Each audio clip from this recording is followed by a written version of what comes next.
Hello दोस्तों, नमस्कार। कैसे हो? देखो, आज हम बताने जा रहा हूँ। एक बहुत महत्वपूर्ण कवि हैं, निक लेखक हैं, कवि हैं और साहित्यकार हैं। उन्हें कहा जाए तो साहित्यकार भी हैं। उनका नाम है त्रिलोचन शास्त्री। क्या उनका नाम है त्रिलोचन शास्त्री, जो हिंदी साहित्य में एक माने जाते हैं। क्या त्रिलोचन शास्त्री है। इनको अवध का किसान कवि भी कहा जाता है। क्या इन्हें अवधि का किसान कवि भी कहा जाता है, इन्हीं की विद्वानों के द्वारा। और हम लोग तो जैसे कहने की कह रहे हैं इनको, तो इनका जन्म होता है, इन्हीं की जहाँ मेरा जन्म हुआ है वहीं इनका जन्म हुआ है। यानी कि बहुत महत्वपूर्ण लेखक हैं। इनके बारे में थोड़ा बहुत हम बताने का प्रयास कर रहा हूँ दोस्तों। और आप लोग कैसे हो? तो चलो हम बताते हैं, जिनकी ज़्यादा देर नहीं करेंगे। तो और आप इनकी देखो, इनका जन्म होता है 20 अगस्त 1917 ईस्वी में उत्तर प्रदेश के सुल्तानपुर जिले में कटघरा चिरानी पट्टी में इनका जन्म होता है।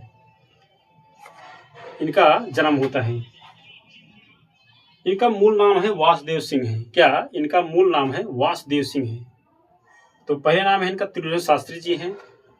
और इन्होंने प्रारंभिक शिक्षा यानी कि गांव से ही, यानी कि कटघरा चिरानी पट्टी से ही प्राप्त किया था। क्या इन्होंने कटघरा चिरानी पट्टी से ही यानी कि शिक्षा का, यानी कि जो प्रारंभ, यानी कि शुरुआत में वहीं से शिक्षा प्राप्त किया। तो उसके बाद यानी कि यूनिवर्सिटी, यानी कि बनारस हिंदू विश्वविद्यालय से इन्होंने यानी कि अंग्रेजी सब्जेक्ट में, यानी कि अंग्रेजी भाषा में बनारस हिंदू विश्वविद्यालय से इन्होंने एमए किया है। क्या बनारस हिंदू विश्वविद्यालय से इन्होंने एमए किया है। तो दोस्तों, तो आप लोग कैसे यानी कि लग रहा है वीडियो। इन्होंने जब वहाँ से यानी कि बनारस हिंदू विश्वविद्यालय से यानी कि संस्कृत भाषा में एमए किया, उसके बाद उन्होंने लाहौर में जाकर संस्कृत से, यानी कि संस्कृत में इन्हें उपाधि मिली। क्या शास्त्री से, यानी कि जो इनका नाम लगता है त्रिलोचन शास्त्री, यानी कि शास्त्री का उपाधि इन्हें लाहौर में प्राप्त हुआ। यानी कि लाहौर में इन्हें दिया जाता है कवियों के द्वारा।